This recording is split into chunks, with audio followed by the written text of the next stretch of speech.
Hello everyone, कैसे हैं आप सभी। तो अब तो सीटेट का नोटिस भी आ गया है, तो अब तो तैयारी ज़ोर शोर से करनी ही चाहिए। तो हमारा पॉलिटी जो कंप्लीट हो गया था, ये आज से हम ज्योग्राफी स्टार्ट कर रहे हैं। आपने इसमें देखा होगा कि ज्योग्राफी के काफ़ी सारे टॉपिक्स हैं, तो जो ज़्यादातर टॉपिक्स हैं वो हमारे इन्वायरमेंट से रिलेटेड हैं। तो पहले हम ये क्लास 7 की जो बुक है आपकी, क्लास 7th की ये जो ज्योग्राफी की बुक है, इसमें जो ज़्यादातर टॉपिक्स हैं वो इन्वायरमेंट से रिलेटेड ही हैं। तो ये कोई 6 चैप्टर्स हैं आपके इसमें, और ये सारे टॉपिक्स वही हैं जो आपके सिलेबस में दिए हुए हैं।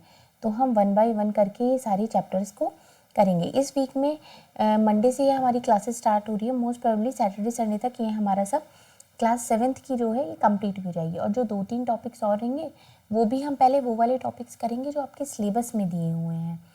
तो इन्वायरमेंट से रिलेटेड आपका टॉपिक है, तो सबसे पहले वही कर लेते हैं। छोटा सा ये चैप्टर्स है, लेकिन समझ में आना बहुत ज़रूरी है। कोई भी आप चीज़ पढ़ रहे हैं तो उसको समझ के ही करिए, चाहे आप इंग्लिश मीडियम के हैं चाहे हिंदी मीडियम के हैं, कोई फ़र्क नहीं पड़ता है, आपको बात समझ में आनी चाहिए। चलिए, तो हम ये अपना चैप्टर स्टार्ट करते हैं, पर्यावरण। अब यहाँ पर कुछ बच्चे हैं जो आपस में बात कर रहे हैं, उनकी कन्वर्सेशन को यहाँ पर दिखाया गया है।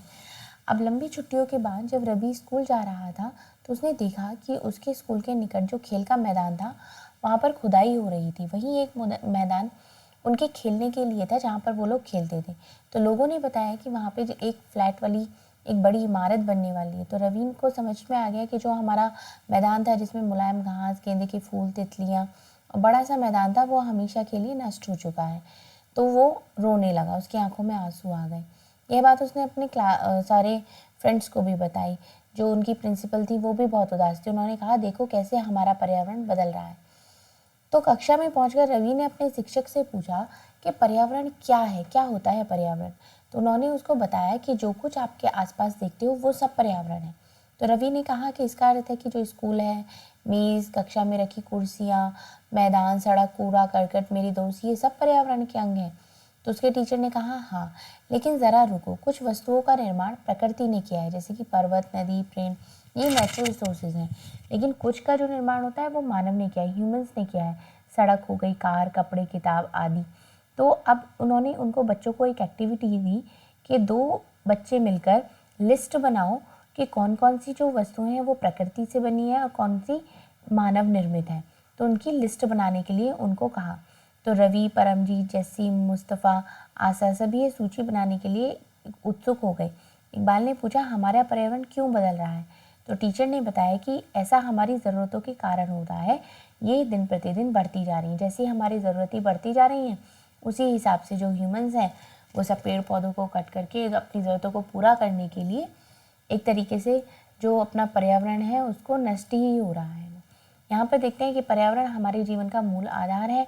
ये हमें सांस लेने के लिए हवा, पीने के लिए जल, खाने के लिए भोजन और रहने के लिए भूमि प्रदान करता है। और मानव इस प्राकृतिक पर्यावरण में कैसे परिवर्तन करता है। कार का धुआं वायु को प्रदूषित करता है, पानी को पात्र में एकत्रित करके रख लिया जाता है, भोजन को बर्तनों में परोसा जाता है और भूमि पर कारखानों का निर्माण होता है। इस तरीके से ये चेंज हो रहा है। तो मानव कार, मिल, कारखाने एवं बर्तनों का निर्माण करता है। इस प्रकार से मानव प्रकृति पर्यावरण में परिवर्तन करता है, मतलब अपनी ज़रूरतों के हिसाब से इन्वायरमेंट में चेंजेस करना।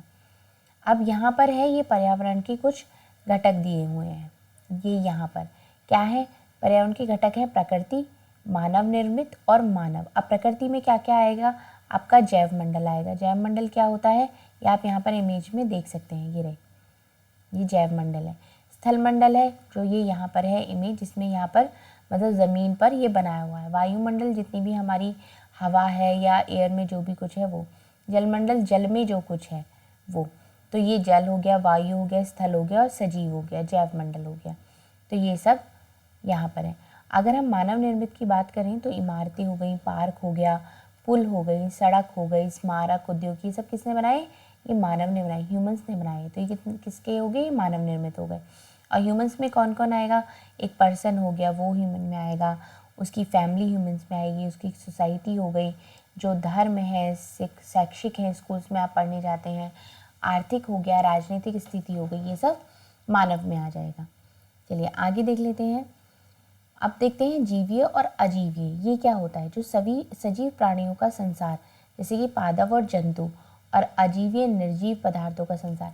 मतलब जिनके अंदर जीवन है वो हो गया जीवीय, जैसे कि जीव जंतु हो गए, पशु पक्षी हो गए, ये सब कौन हो गए, ये जीवीय हैं। जीवीय मतलब जिनके अंदर जीवन है, जीवित है। और अजीवीय मतलब जिनमें जीवन नहीं है, जिनमें कोई लाइफ नहीं है। तो वो क्या हो गई, जैसे कि आप टेबल, चेयर, ये निर्जीव पदार्थ हो गए, ये सब अजीवीय में आएगा।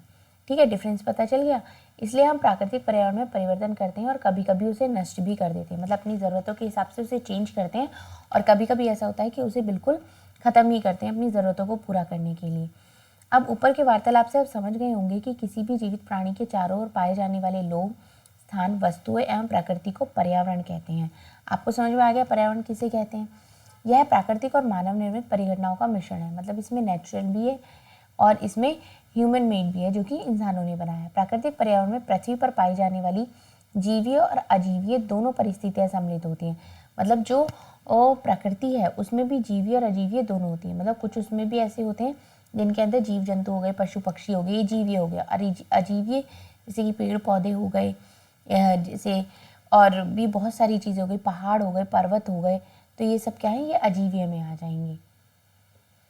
अब यहाँ पर देखते हैं जो पर्यावरण है, इन्वायरमेंट से उसकी उत्पत्ति हुई है, जो कि एक फ्रेंच शब्द है और ये उसका अर्थ है पड़ोस।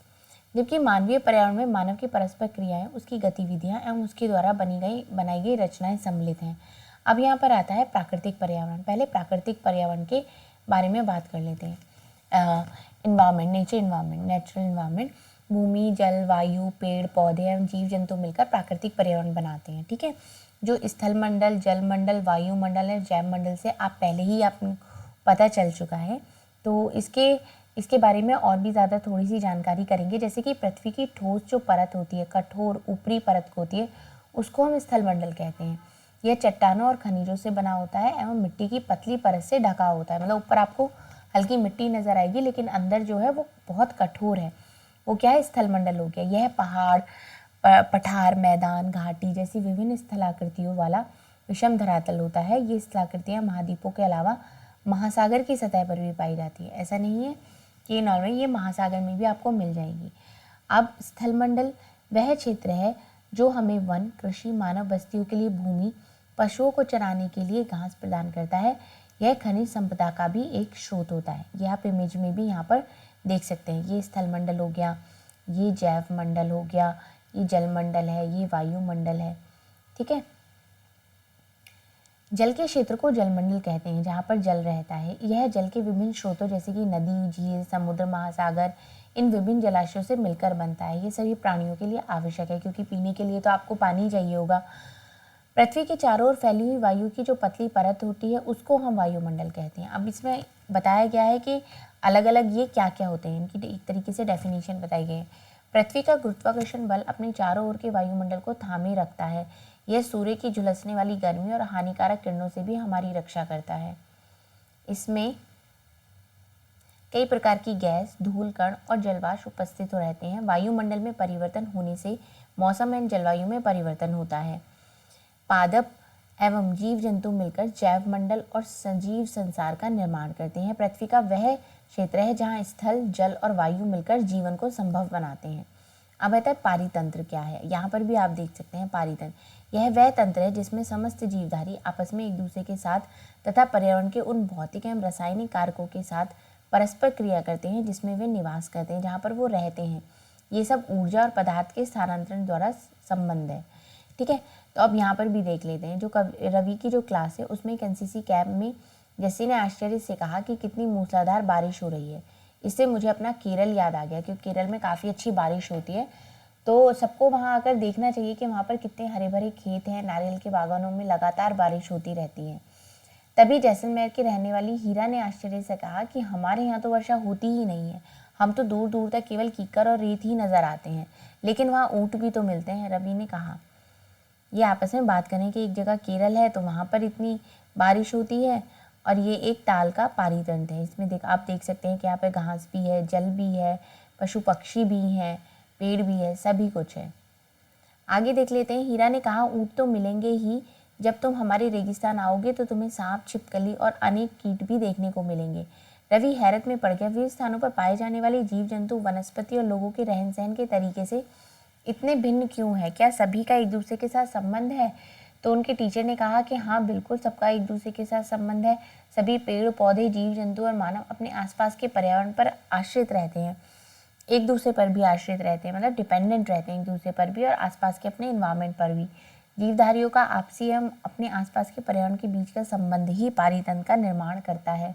अधिक वर्षा वाले वन, घासस्थल, रेगिस्तान, पर्वत, झील, नदी, महासागर और छोटे से ताल का भी एक पारितंत्र हो सकता है। क्या आपको लगता है कि जिस पार्क में रवि और उसके मित्र खेलते हैं वह भी एक पारितंत्र बनाता है?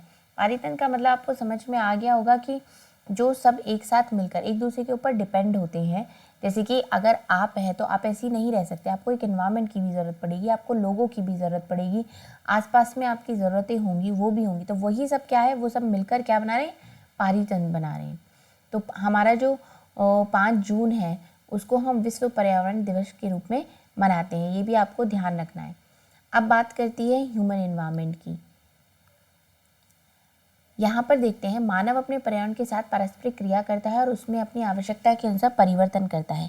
प्रारंभिक मानव ने स्वयं को प्रकृति के अनुरूप बना लिया, उसका जीवन सरल था और आसपास की प्रकृति भी उसकी आवश्यकताएं पूरी हो जाती थी। लेकिन समय के साथ कई प्रकार की आवश्यकताएं बढ़ गईं, तो मानव ने पर्यावरण के उपयोग और उसमें परिवर्तन करने के कई तरीके सीख लिए।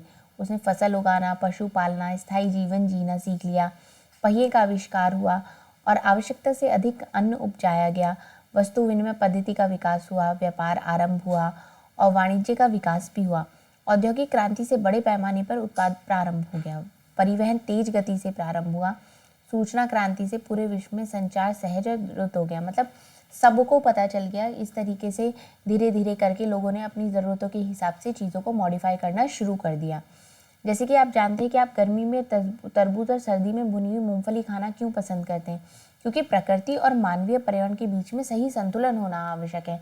अभी क्या हो रहा है, जो मानवीय पर्यावरण है वो इतना ज़्यादा बढ़ता जा रहा है, तोड़ फोड़ हो रही है, इतनी बिल्डिंग्स बन रही हैं, तो ये क्या है, प्रकृति के साथ छेड़छाड़ है। तो जो एक बैलेंस होना चाहिए वो अब ख़त्म हो रहा है। इसी वजह से इतने भूकंप आ रहे हैं और भी बहुत ज़्यादा सुनामी भी आ जाती है, बाढ़ आ जाती है। तो ये सारी चीज़ें किस वजह से हो रही है, प्रकृति के साथ छेड़छाड़ होने की वजह से हो रही है, क्योंकि ह्यूमन ने अपनी ज़रूरतों को इतना बढ़ा दिया और उनको पूरा करने के लिए वो अब इन्वायरमेंट पे उसका बहुत असर दिखाई दे रहा है। मानव को पर्यावरण के साथ समरसता में रहने से उसका उपयोग सीखना चाहिए। रवि की कक्षा में एक मिजोरम की लड़की है नूरी, वह अक्सर अपने स्थान की हरियाली की बात करती रहती है। खेल का मैदान नष्ट होने के कारण रवि को उदासी देकर नूरी ने उसको आने वाली छुट्टियों में अपने घर आने के लिए कहा। तो रवि के टीचर ने भी सबको कहा कि छुट्टियों में जो बच्चे जहाँ जहाँ पर जाएंगे वहाँ का वो चित्र बनाकर लेकर आएंगे। तो ये चैप्टर ख़त्म होता है। इसमें कुछ क्वेश्चंस हैं। अब ये क्वेश्चन जब आप अपने आप करेंगे ना तो आपको ये चैप्टर और अच्छे से क्लियर हो जाएगा। एक एक क्वेश्चंस को पढ़ते रहिए और नोट डाउन कहीं पर करते रहिए, एक नोटबुक बना लीजिए, तो आपकी तैयारी बहुत अच्छी रहेगी। लास्ट टाइम में आपको सिर्फ वो एक नोटबुक देखने की ज़रूरत पड़ेगी और कुछ नहीं देखना पड़ेगा। ये आपके टिक मार्क वाले क्वेश्चंस हैं, ये आपकी मैचिंग है। तो जब आप ये एक्सरसाइज सॉल्व करेंगे तो आपको समझ में आएगा कि ये चैप्टर आपको कितना समझ में आया है। चलिए फिर अपने नेक्स्ट चैप्टर में मिलेंगे, नेक्स्ट टॉपिक करेंगे। अगर वीडियो अच्छी लग रही है तो चैनल को सब्सक्राइब भी करें। Thank you.